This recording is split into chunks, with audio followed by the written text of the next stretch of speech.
tudo, em nome de Jesus. Amém. Amém. Bom dia a todos, graça e paz em nome de Jesus. O Salmo 18, versículo 3, na parte primeira dele, diz assim: Invoco o Senhor, digno de ser louvado. Invoco o Senhor, digno de ser louvado.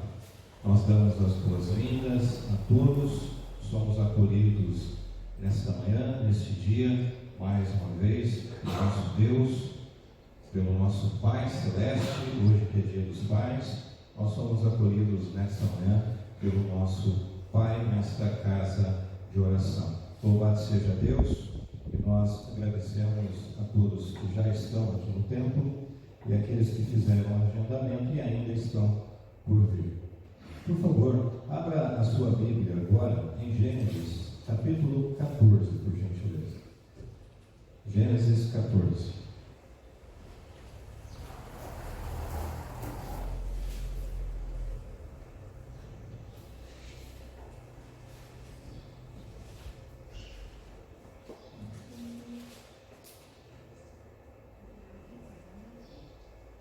Gênesis capítulo 14, nós vamos ler o versículo 20.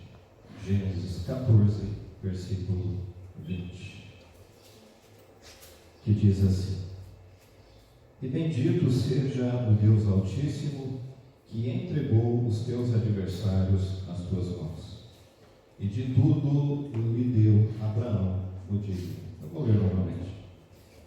E bendito seja o Deus Altíssimo, que entregou os teus adversários nas tuas mãos, e de tudo lhe deu Abraão o dízimo. Você que trouxe a sua oferta, você que trouxe o seu dízimo, aqueles irmãos que têm feito o depósito e a transferência, nós queremos orar agora agradecendo a Deus, porque o Senhor tem cuidado das nossas necessidades, das mais pequenas até as maiores. Deus tem cuidado de cada uma das nossas necessidades. Convido você a fechar os seus olhos, nós vamos orar a Deus, agradecendo ao Senhor pela sua fidelidade e pedindo que Ele nos ajude a nos tornarmos fiéis também nesta área da vida cristã.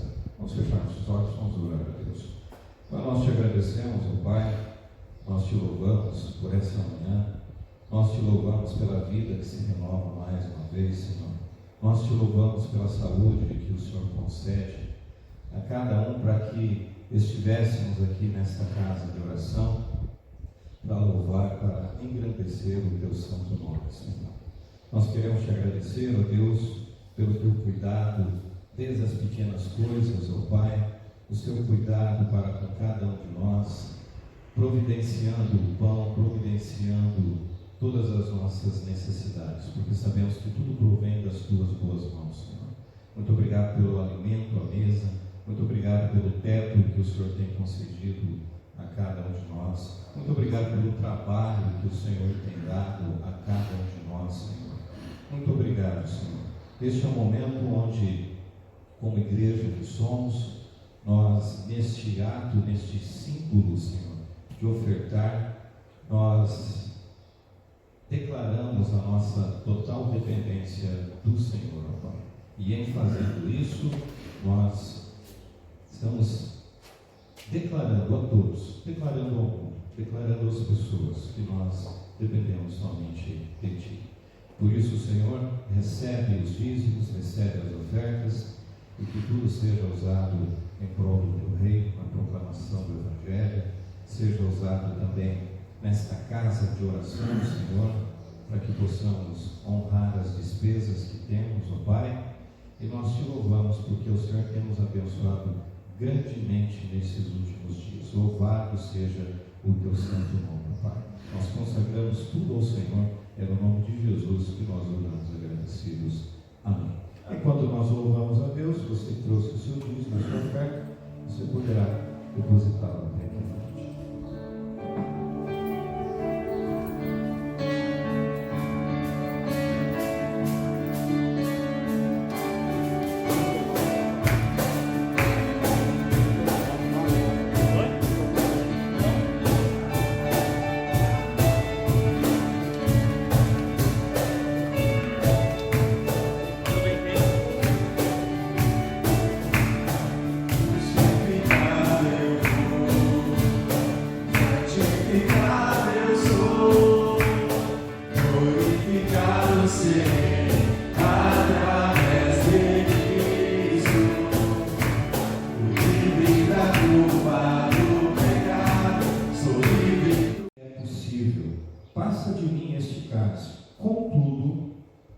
não seja o que eu quero, e sim o que tu queres.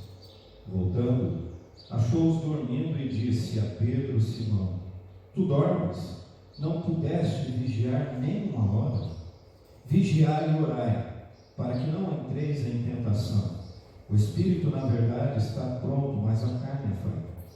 Retirando-se de novo, orou, novamente Jesus orando. Orou repetindo as mesmas palavras.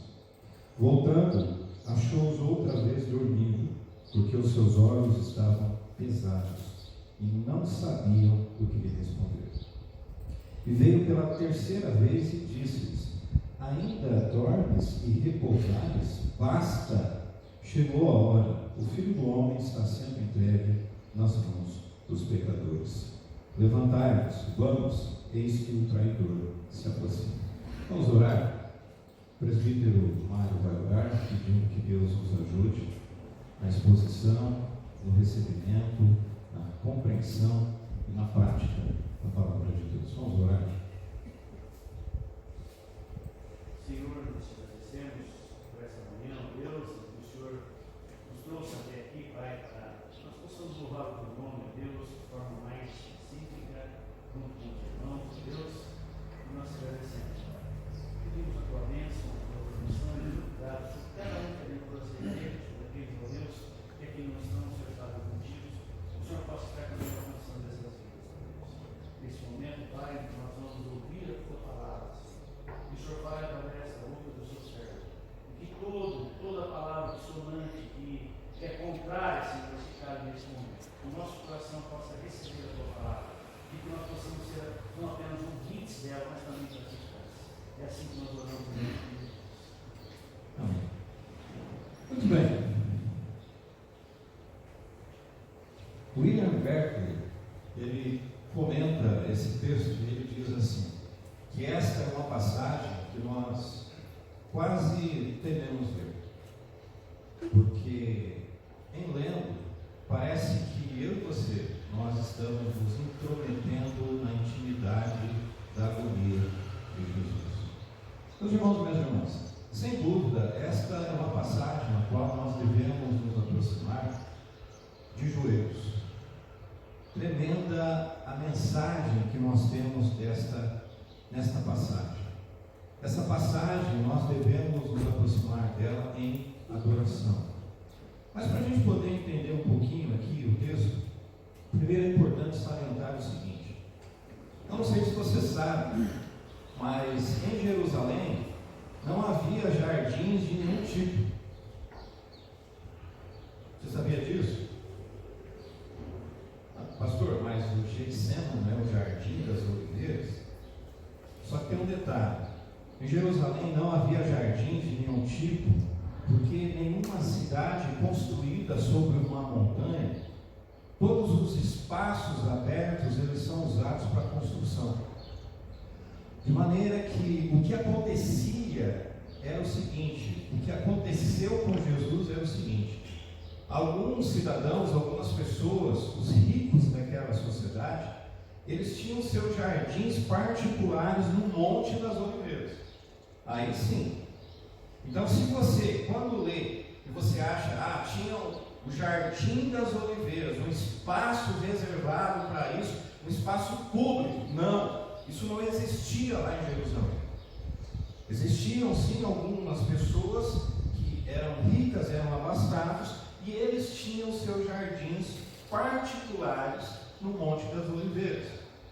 William Berkeley diz que Jesus teria algum amigo rico que lhe dava o privilégio de usar o seu jardim de noite. Então não era um espaço público, um jardim onde todos podiam frequentar. Não, num certo sentido eram propriedades particulares. E no caso aqui, Jesus provavelmente conhecia alguém que era rico, que tinha esse jardim no Monte das Oliveiras e cedia a Jesus para que Jesus fosse até lá e Jesus tivesse o seu tempo de oração. A palavra Getsemane significa um trapiche ou prensa de azeitonas. É isso que significa, ou seja, podemos dizer e nominar como sim um jardim de oliveiras, ou a gente pode dizer aqui no popular um jardim de azeitonas. Concorda comigo? Sim ou não? Sim ou não? No jardim de Oliveiras, o qual Jesus, por intermédio desse conhecido, por intermédio desse amigo, Jesus tinha acesso. E Jesus frequentava ali, existia uma certa frequência por parte de Jesus. Como é que nós comprovamos isso?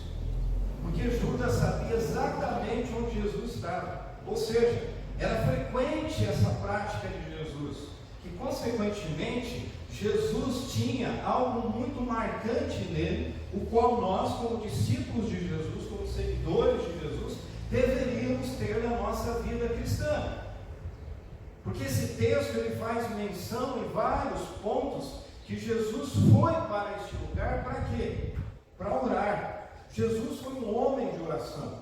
Jesus foi uma pessoa de oração. Quando nós dizemos e afirmamos que não existe vida cristã sem oração, é porque nós temos essa base, esse paradigma, esse modelo que é o próprio Cristo, que foi um homem de oração.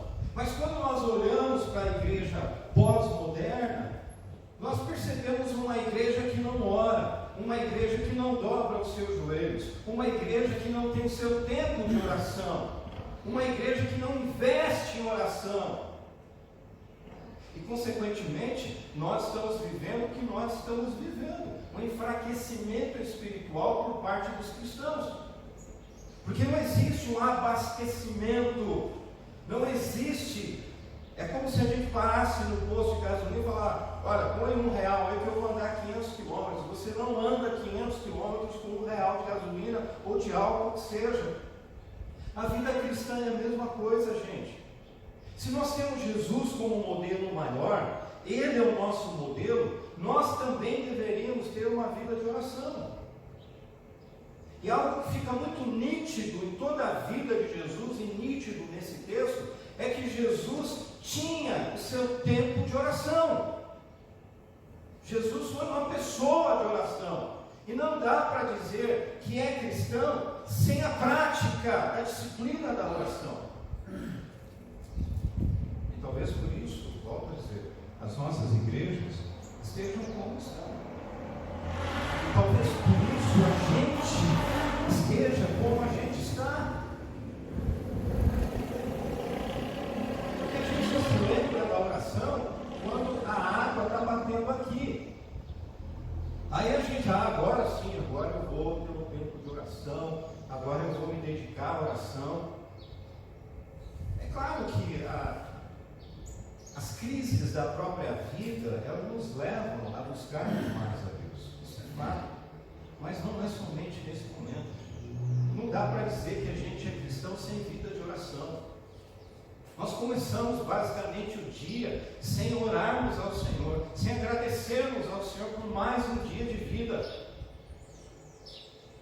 Mal e mal fazemos aquela oração noturna, que já virou praticamente um hábito, uma repetição, ou conforme você pode entender, uma simples reza que nós fazemos, e ficamos absolutamente nisso. Nós não investimos um tempo de oração na presença de Deus.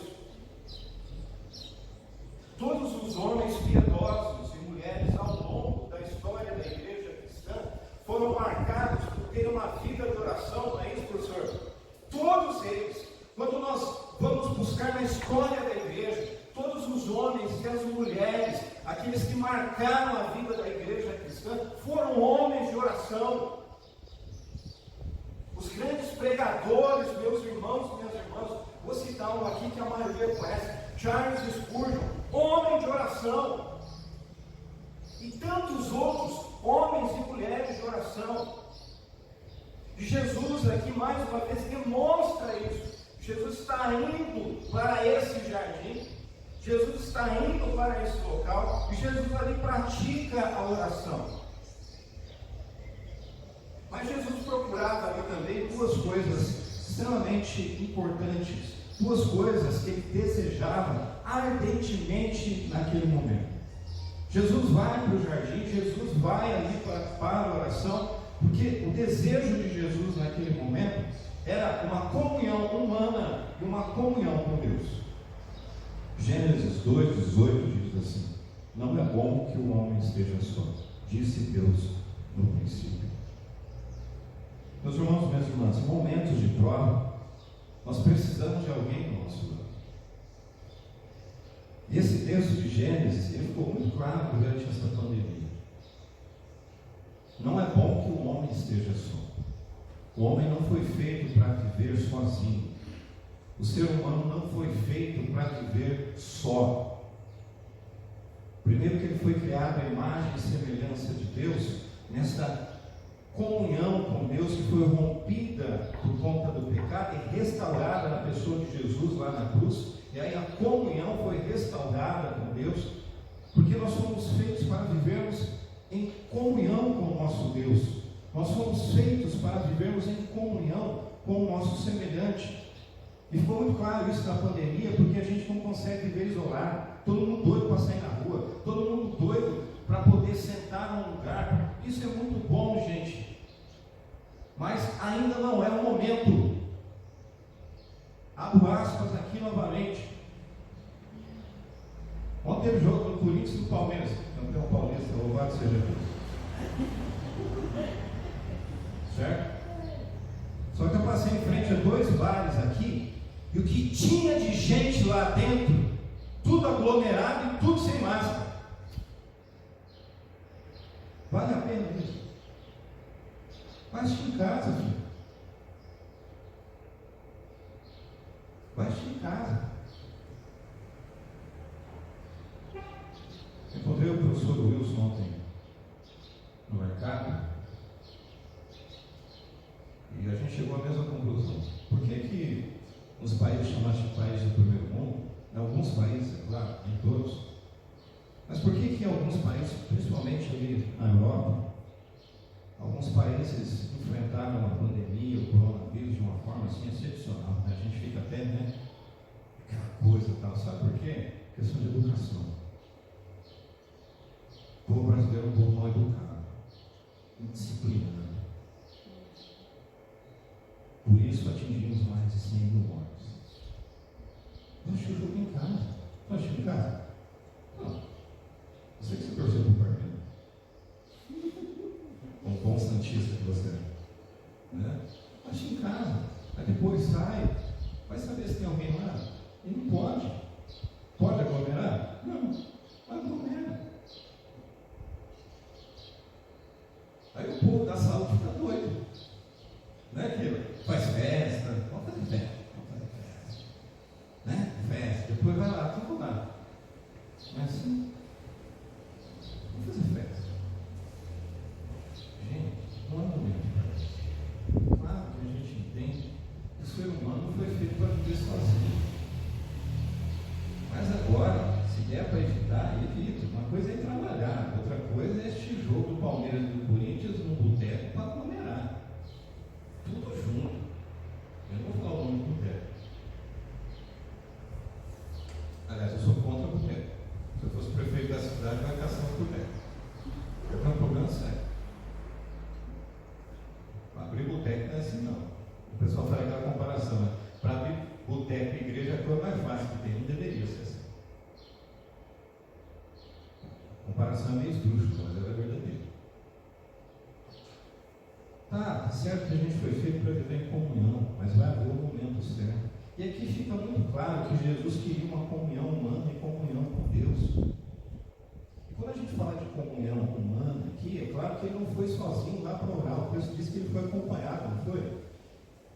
Claro que o principal era a comunhão com Deus.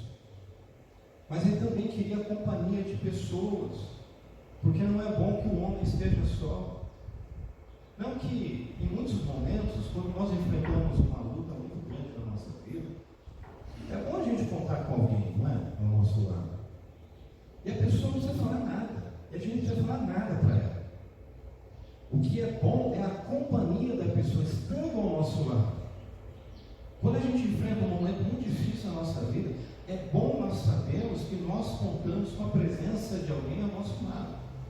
Presença humana e, acima de tudo, a presença divina estando ao nosso lado, caminhando conosco, porque é fato que nós não estamos sós. Deus se faz presente, sempre se fez presente ao longo da história humana. Isso ocorreu aqui com Jesus. Jesus levou os discípulos para não sentir sozinho. Só que não adiantou nada, porque eles não conseguiram ficar ali uma horinha orando, gente. Uma hora orando.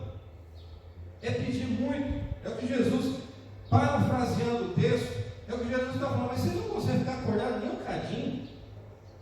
Vocês sabem o que vai acontecer comigo? Vocês sabem o que está prestes a acontecer comigo? Eu estou pedindo para que vocês fiquem acordados, que vocês fiquem aí em oração. Mas vocês não conseguem ficar uma hora orando. Será que a igreja atual, a igreja dos dias de hoje, nós conseguimos ficar uma hora orando? Ah, pastor, mas tem tanto assunto assim para falar com Deus. E para que eu vou falar com Deus se Deus conhece todas as coisas? Deus quer ouvir de nós. Porque quando nós o buscamos em oração, nós estamos dizendo o seguinte: ó, eu dependo só de você. É só de ti que eu dependo. Mas a gente tem dificuldade de orar 5 minutos. Pastor, eu não sei orar. Quem sabe orar? A pergunta a ser feita é essa: quem sabe orar? Nenhum de nós sabemos orar de forma correta. Nós temos modelos de oração. Orar é conversar, gente. Deus não está interessado num vocabulário extenso. O que é que Deus requer de nós? Essa comunhão com Ele, essa conversa com Ele, é esse abrir o coração, abrir a alma diante dEle. E a gente não consegue ficar 5, 10 minutos em oração com Deus.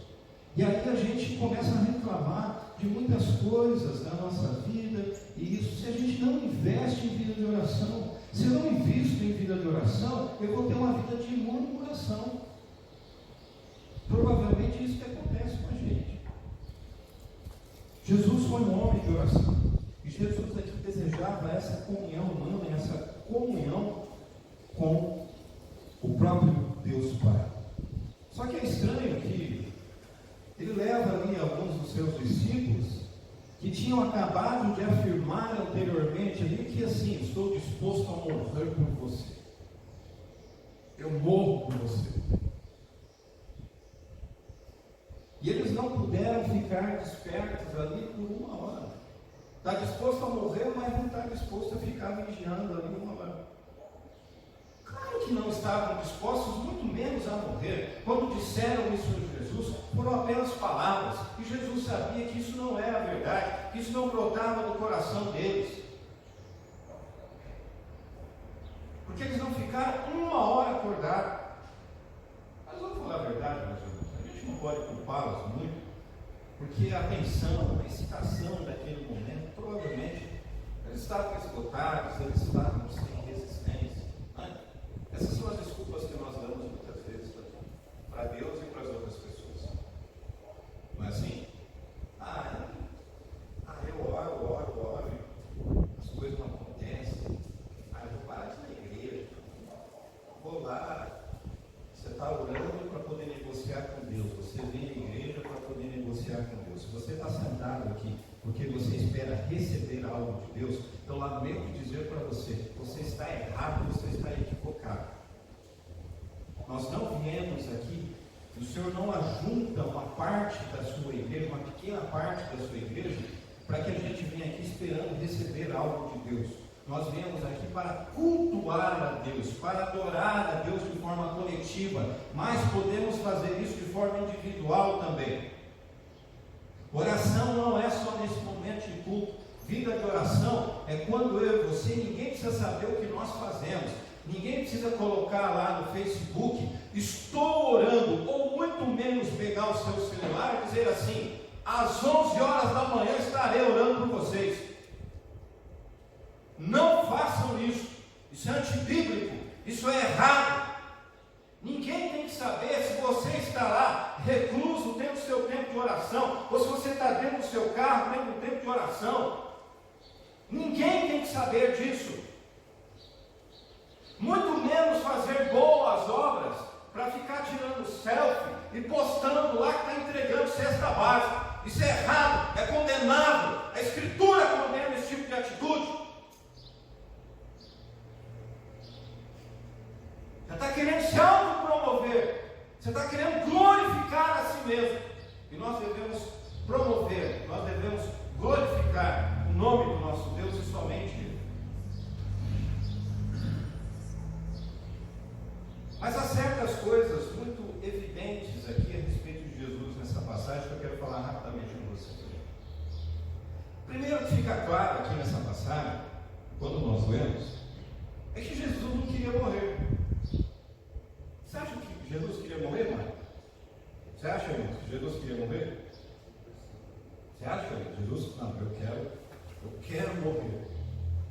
É isso que eu quero. Não, quando nós lemos o texto, fica muito claro que essa não era isso que estava passando na cabeça de Jesus. Meus irmãos, Jesus era um jovem. Jesus tinha 33 anos. E quando você tem 33 anos, ninguém quer morrer com 33 anos. Aliás, ninguém quer morrer com idade nenhuma. O fato é isso, né? Morrer é lucro, né? Conforme Paulo diz e tal. Mas a gente não quer isso, né? A gente não deseja isso. Muito menos Jesus aqui com 33 anos. A vida toda se abrindo, o melhor da vida pela frente, plena juventude, todo tônus muscular, físico, desfrutando de uma saúde muito boa. Mesmo eu e você achando que em 3 anos ele realizou muita coisa, mas imagine, meus irmãos, se o ministério de Jesus não tivesse sido restrito, vamos chamá-lo assim, é claro que isso está dentro dos planos de Deus, mas foram 3 anos de ministério. Você imagina se Jesus tivesse começado o seu ministério com 23 anos, com 10 anos de ministério? Nós teríamos muito mais relatos dos sinais, das maravilhas que Jesus operou. Nós teríamos muito mais sobre o próprio Cristo, sobre o próprio Deus, porque com certeza nós teríamos mais escritos da própria vida, da própria andança do nosso Jesus. Mas o fato é que Jesus não queria morrer. Ele sabia o que era a crucificação. E ele estremecia diante dela. Só que a cruz teria perdido todo o seu valor se tivesse sido fácil para Jesus. A cruz teria perdido o valor se a coisa teria sido assim, muito fácil. Jesus ali, ele se obriga a continuar. E é o mesmo que eu e você temos que fazer muitas vezes ao longo da história da nossa vida. Nós temos que continuar. Apesar das circunstâncias, nós devemos continuar. Então, primeiro, Jesus não queria morrer, quando nós lemos o texto. Segundo, Jesus não entendia cabalmente por que tudo aquilo tinha que acontecer. Ele sabia o que ia acontecer, só que ele não entendia cabalmente porque tudo aquilo tinha que acontecer. Ele sabia sem a menor sombra de dúvida que era a vontade de Deus, ele sabia disso. E sabendo disso, ele deveria seguir em frente. Também Jesus teve que fazer uma grande aventura de fé. Ele teve que aceitar, como tão frequentemente eu e você nós fazemos. Nós não entendemos, só que nós fazemos. Nós fazemos sempre a vontade de Deus?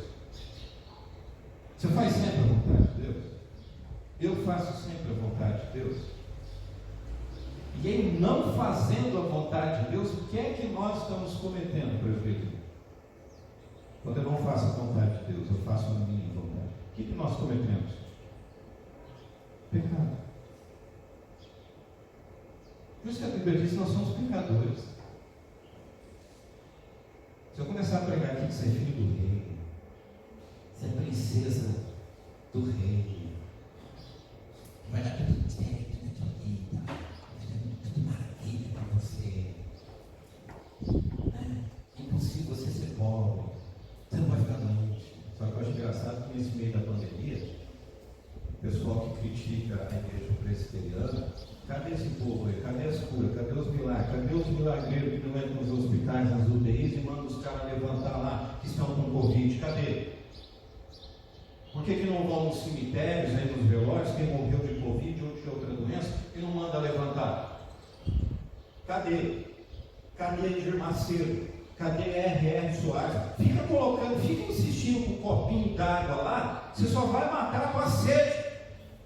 Só, é sede física só. Cadê os curandeiros, os milagreiros? Cadê? Por que não fazem o que faziam antes agora?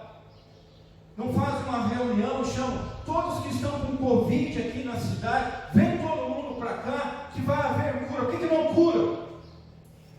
Porque são falsos profetas, mercadores da fé.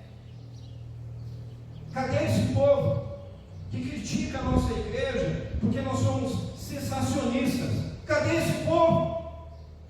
Aonde eles estão? Estão se escondendo, com medo do Covid também.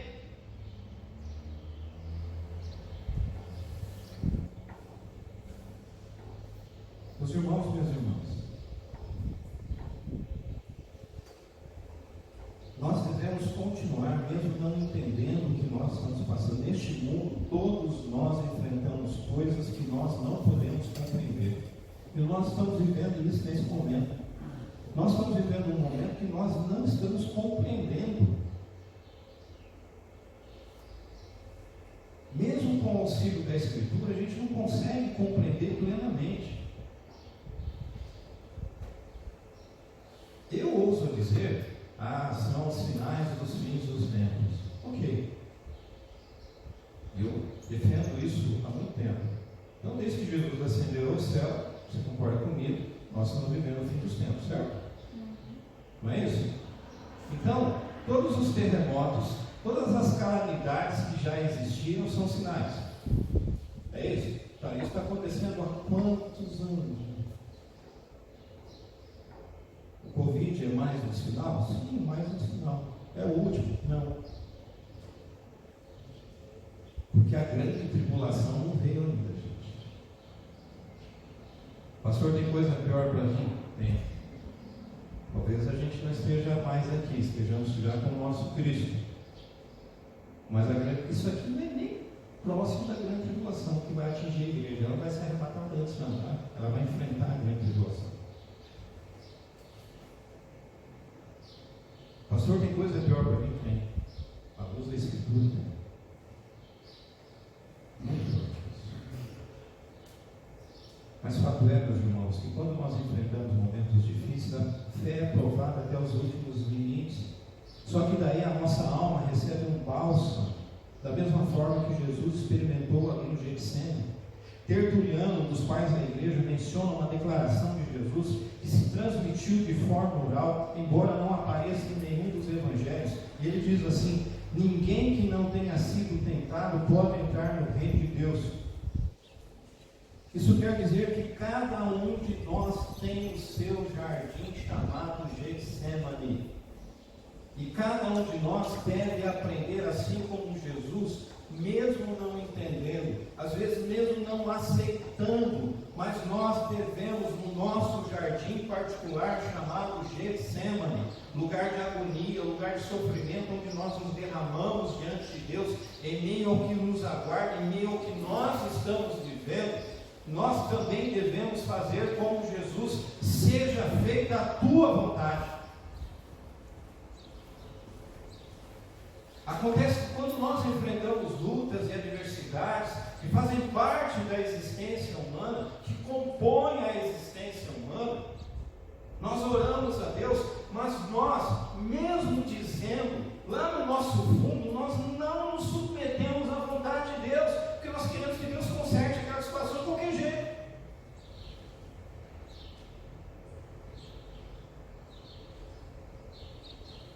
Se fosse assim, Jesus, Deus é Deus. Deus poderia muito bem, ali diante daquilo que Jesus estava colocando diante do Pai, ele poderia ter: meu filho está ali, ele vai morrer. Então, assim, eu posso assim, não é assim? Ele pode, eu tenho todo o poder. Mas ele não fez. Jesus teve que enfrentar o que enfrentou. Jesus entendeu: seja feita a sua vontade. Tem tem gente que está em estado terminal, gente que é crente, que é cristão ali, praticante da Escritura. E quando o médico chega e diz assim, olha, não tem jeito mais, você vai morrer. Você tem os dias contados. A princípio, é claro, nós somos seres humanos. Jesus sentiu medo ali, Jesus sentiu o pavor do que lhe aguardava. Imagina você. Só que depois a gente tem que, quem tem Cristo, chega à mesma conclusão que o nosso Senhor chegou em relação a Deus Pai. Seja feita a sua vontade. Seja feita a sua vontade. Meus irmãos, primeiro, Jesus não queria morrer. Jesus não entendia cabalmente o que iria acontecer, mas ele se submeteu à vontade de Deus. Como nós sabemos isso? Porque Jesus usa uma expressão ali no texto, que é o título da mensagem desta manhã. Abba, palavra aramaica, que significa Pai, meu Pai. E só essa palavra é que faz toda a diferença. Jesus não estava submetendo-se a um Deus que se divertia cinicamente com os homens ou com seu próprio filho. Deus era seu Pai. E ele estava ali fazendo uma exigência terrível ao seu filho.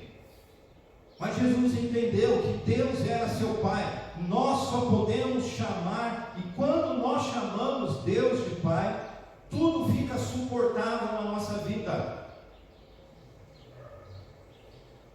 Agora, só podemos chamar Deus de Pai se Ele é nosso Pai.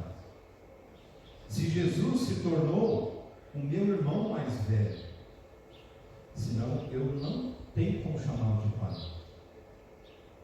Jesus chama aqui Deus de Pai. E quando Ele faz, tudo fica suportável. Até a agonia da própria cruz. Ele conseguiu suportar a cruz. Joaquim Jeremias escreve no seu livro as palavras de Jesus, e ele fala sobre essa palavra Abba no seu livro. Ele diz assim: o emprego por parte de Jesus da palavra Abba para dirigir-se a Deus não tem comparação em toda a literatura judia. A explicação desse fato se encontra na afirmação feita pelos pais da igreja, Crisóstomo e Teodoro, no sentido de que a palavra Abba, tal como em árabe se segue usando a palavra Jabba, era que um menino empregava para dirigir-se a seu pai. Era uma palavra cotidiana que ninguém se animou a empregar em referência a Deus. Ninguém se referia a Deus dessa forma. Jesus o fez. Ele falou com seu Pai celeste em forma tão infantil, confiante e íntima como faria qualquer menino que fala com seu pai. Sabemos como nos falam nossos filhos e que nomes nos dão. Assim é como Jesus falou com Deus. Segundo Joaquim Jeremias, chamou de Abba, como o menino o teria feito. O que o menino faz? Um menino pequenininho, estou falando de pré-adolescente, adolescente, pequenininho. É pai, e obedece o pai. Criança pequena não entende, criança pequena, mas já fala. Se submete à vontade do pai. Hoje é dia dos pais. Quantos filhos não se submetem à vontade dos seus pais? Quantos filhos não honram os seus pais? Muito pelo contrário, o que temos percebido na sociedade é uma desonra total aos pais. Uma desonra aos pais. Total. Aqui Jesus está se dirigindo, usando essa expressão em relação a Deus, se dirigindo a Ele como Pai. Ou seja, se submetendo à vontade de Deus. Meus irmãos e minhas irmãs, muitas vezes nós não entendemos, mas nós estamos sempre seguros que a mão do Pai nunca vai ocasionar ao seu filho uma lágrima desnecessária. Jesus sabia disso, que era necessário, que era urgente que ele morresse na cruz. Por isso ele seguiu em frente. E o mesmo deve acontecer comigo e com você. Jesus levantou-se de seus joelhos para se dirigir à luta da vida. E é para isso que serve a oração, gente. É para isso que serve a oração. A gente acha que a oração, eu já preguei sobre isso aqui, acho que há 2 anos atrás. A gente ora no sentido de que Deus é um ser estático, parado, que daí quando eu oro, a mão dele não está sobre mim, e aí quando eu oro, o poder da oração, né? Isso que a gente ouve muitas vezes, o poder da oração, claro que a oração tem poder, mas não esse poder de mover a Deus para poder fazer aquilo que eu estou colocando diante dele. Quando Deus não é um fim em si mesmo, ele se torna um meio para que eu consiga algo. Isso é idolatria. Isso é tornar Deus um ídolo, e não o Deus da Escritura. A gente quer vir orar aqui na quarta-feira, aliás, quarta-feira tem oração, tá, gente? Toda quarta-feira, 19h30, não é só um áudio não, tá? A gente está aqui fisicamente. O conselho decidiu isso já há um bom tempo. Mas não precisa agendar. A gente vem orar um desejo ardente de que Deus vai ouvir, vai resolver a situação. Vou dizer para você que a maioria das vezes a gente ora e a situação não muda. É o que muitos biblistas afirmam. O que muda na oração é aquele que ora. É isso que a oração faz comigo e você. A gente quer mover Deus. A gente quer que Deus, ele está parado, eu vou orar, a oração tem poder e agora ele vai fazer o que eu quero. Está errado. Totalmente errado. Então, meus irmãos e minhas irmãs, Jesus aqui, ele demonstra isso através da oração. O homem se ajoelha ante Deus em oração para poder erguer-se diante dos próprios homens. Na oração, o homem entra no céu para enfrentar as batalhas da terra. E por que nós fazemos isso? Porque nós temos um Pai. Por isso que nós oramos sempre, e deve ser uma realidade, que seja feita a vontade de Deus, e não a nossa vontade. Então, pode ser que a gente esteja orando, e a coisa vai acontecer o contrário. Ou nem vai acontecer. E aí, Deus deixa de ser Deus? Não, ele continua sendo Deus. É que você quer que Deus seja um meio para você conseguir algo. Deus não é um meio. Deus é um fim em si mesmo. Porque quando eu chego em Deus, eu não preciso de mais nada. Eu já estou com água. Eu já estou com o Pai. Eu já estou com Deus. Eu não preciso de mais nada. Mesmo que eu não tenha saúde, mesmo que eu não tenha comida, mesmo que eu não tenha tempo. Tendo Deus, eu tenho tudo. Tendo Cristo, eu tenho tudo. É isso que a igreja tem que entender. Não esse Deus fajuto, que não é o Deus bíblico que é pregado por ele. Não esse Cristo que é pregado em outros lugares, mas o Cristo da Bíblia, o Cristo da Escritura. Por isso, nesse dia, que é dia importante, que é dia dos pais, que nós possamos nos lembrar que existe Abba, que existe um Pai, mas que seja feita a vontade dele sobre as nossas vidas. Que esta seja a nossa oração, que a nossa vida seja dessa forma. Faça-se a tua vontade sobre as nossas vidas. Amém? Louvado seja Deus pela sua palavra. Meus irmãos, eu convido a você primeiro se colocar em pé.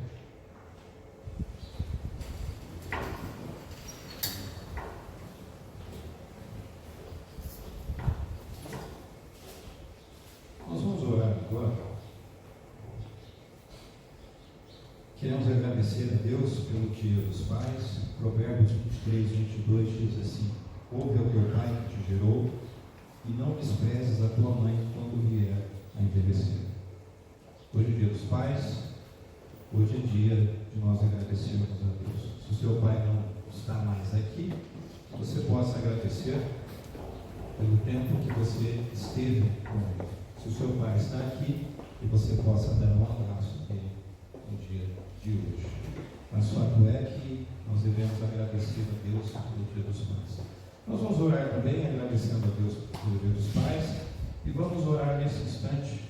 Esse é um pedido que veio da Igreja Nacional, da diretoria da Igreja Nacional, na pessoa do presidente da Assembleia Geral da nossa igreja, para orarmos nesse domingo, todas as nossas igrejas, pelas famílias dos mais de 100 mil mortos.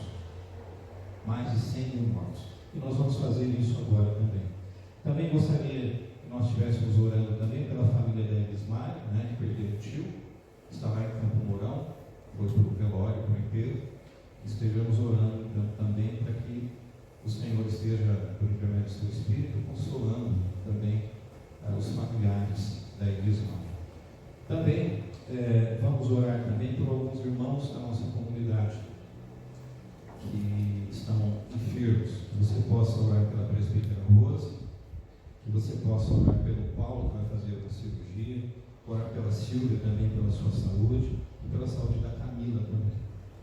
Então eu convido a você, se você puder, que nós possamos nos ajoelhar agora diante do Senhor. E nós vamos orar. O presbítero Elias, ele vai orar, e nós vamos agradecer pelos dias dos pais. Nós vamos pedir pelas famílias dos mais de 100 mil mortos. E nós vamos orar por aqueles da nossa comunidade que estão enfermos, pela Camila, pela Rose, pelo Paulo que vai fazer cirurgia, pela Silvia e pelos demais da nossa comunidade. E orarmos também por aqueles da nossa comunidade que estão adiantados na idade e não têm podido vir ao culto, que você possamos orar pela vida deles também. Convido a vocês, se você puder, claro, para que você se ajoelhe, o presbítero Elias, ele vai orar nesse instante.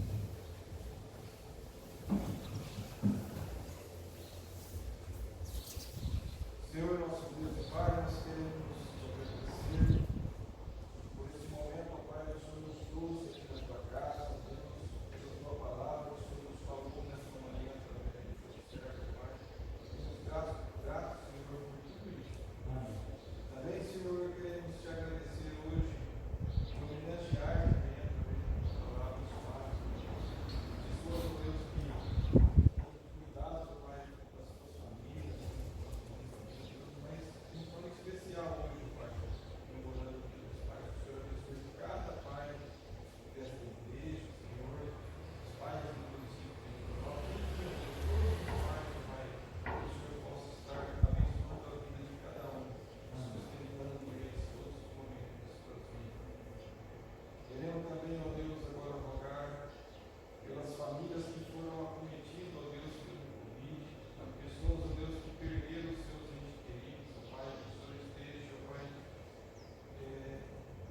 fazendo com que essas pessoas, ó Deus, possam passar por esse momento, ó Deus, que o Senhor possa confortar também. Amém. Você também, ó Deus, com a família da Elismar, ó Pai, que perdeu o seu parente, ó Pai, que se possa dar.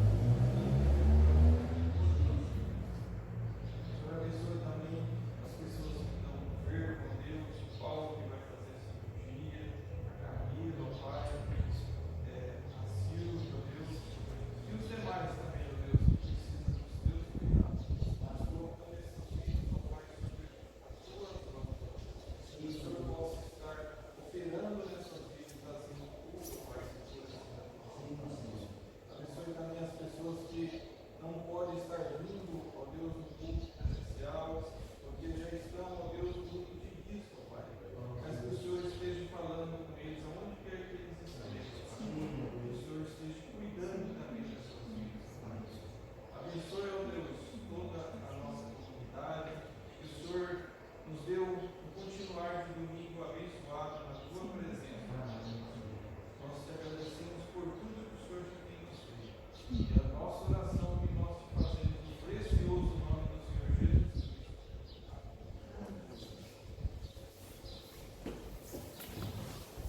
Queremos agradecer a todos que vieram, que Deus abençoe, um ótimo domingo para você. Mas antes, receba a bênção do Senhor. Que o amor de Deus vos una, que a paz do Senhor nos envolva, que a alegria do Senhor nos inspire, que a coragem do Senhor continue sustentando a cada um de nós. E a bênção de Deus Pai, Deus Filho e Deus Espírito Santo repouse sobre a sua vida hoje e para todos sempre. Amém. Deus abençoe a todos. Deixo aqui o meu abraço. Que você tenha um domingo muito bom na presença de Deus.